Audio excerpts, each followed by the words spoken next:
বুদ্ধি বিশুকে দেবো কালকে। হ্যাঁ দেবো, তো গোলাপ ফুল আর রয়েছে তো। কাকে দেবে বিথি? কাকে দেবে? বিশুকে? না, আমাদের বিশুর বাড়ি, আমাদের ছোট্ট বিশু ভাই। আমার মাসিরা জানো তো ফুলের চাষ করে, তো মাসি আজকে এসছে, তো আমার জন্য রজনীগন্ধার কটা স্টিক নিয়ে এসছে। মানে বৃষ্টির মধ্যে জানো তো সবারই চাষবাস নষ্ট হয়ে যাচ্ছে, তো মাসিদেরও ফুল ক্ষেত্রে অনেকটাই ক্ষতি হয়ে গেছে। তো আমার জন্য এই ফুলগুলো নিয়ে এসছে মাসি। মাসি জানে যে আমি ফুল ভালোবাসি, আর ঘর সাজাতে তো আমরা দু বোনই খুবই ভালোবাসি। তো এই ফুলগুলো দিয়েই মোটামুটি ঘরের মধ্যে রেখে দেবো।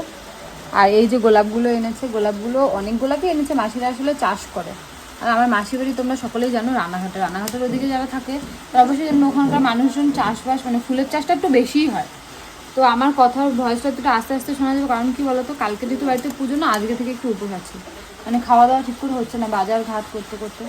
তো আমি এই ফুলগুলো এখন এর মধ্যে সাজিয়ে রাখবো, আর বাদ বাকি ফুলগুলো দিয়ে দেবো বাবুসোনাকে। আমরা এই যে ফুলের চাষ করবো নাকি? আর বাবুসোনা নিয়ে যাবে।